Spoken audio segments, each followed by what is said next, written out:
ಭಾರತದ ವೀರ ಸೇನಾನಿಗಳ ತ್ಯಾಗ, ಪರಿಶ್ರಮ, ಪರಾಕ್ರಮದಿಂದ ಆಪರೇಷನ್ ಸಿಂಧೂರ್ ಹೆಸರಿನ ಕ್ಷಿಪ್ರ ದಾಳಿಯಲ್ಲಿ ದುರುಳ ಪಾಕ್ನ 9 ಉಗ್ರವಾದಿ ನೆಲೆಗಳನ್ನು ಧ್ವಂಸ ಮಾಡಿದ ಭಾರತೀಯ ಯೋಧರ ಪರಾಕ್ರಮವನ್ನು ಸ್ಮರಿಸುವ ನಿಟ್ಟಿನಲ್ಲಿ ಕಾಫಿನಾಡು ಚಿಕ್ಕಮಗಳೂರಿನಲ್ಲಿ ಬೃಹತ್ ತಿರಂಗ ಯಾತ್ರೆಯನ್ನು ಹಮ್ಮಿಕೊಳ್ಳಲಾಗಿತ್ತು.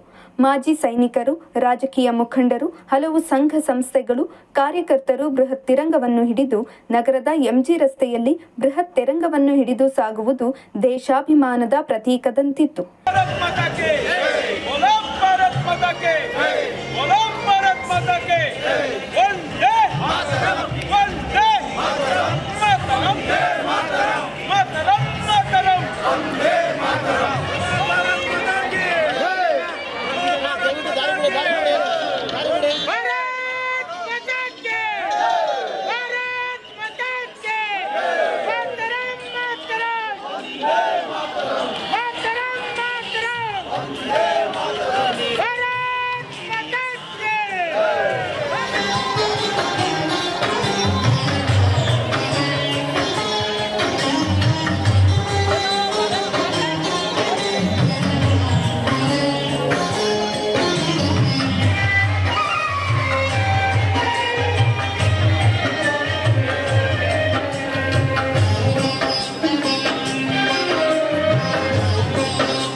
ಇನ್ನು ಕಾರ್ಯಕ್ರಮದಲ್ಲಿ ಪರಿಷತ್ ಶಾಸಕರಾದ ಸಿಟಿ ರವಿ, ಶೃಂಗೇರಿ ಮಾಜಿ ಶಾಸಕರಾದ ಡಿಎನ್ ಜೀವರಾಜ್ ಸೇರಿದಂತೆ ಪಕ್ಷದ ಕಾರ್ಯಕರ್ತರು, ಮಾಜಿ ಸೈನಿಕರು, ಹಲವು ಸಂಘ ಸಂಸ್ಥೆಗಳು, ಸಾರ್ವಜನಿಕರು ತಿರಂಗ ಯಾತ್ರೆಗೆ ಸಾಕ್ಷಿಯಾದರು.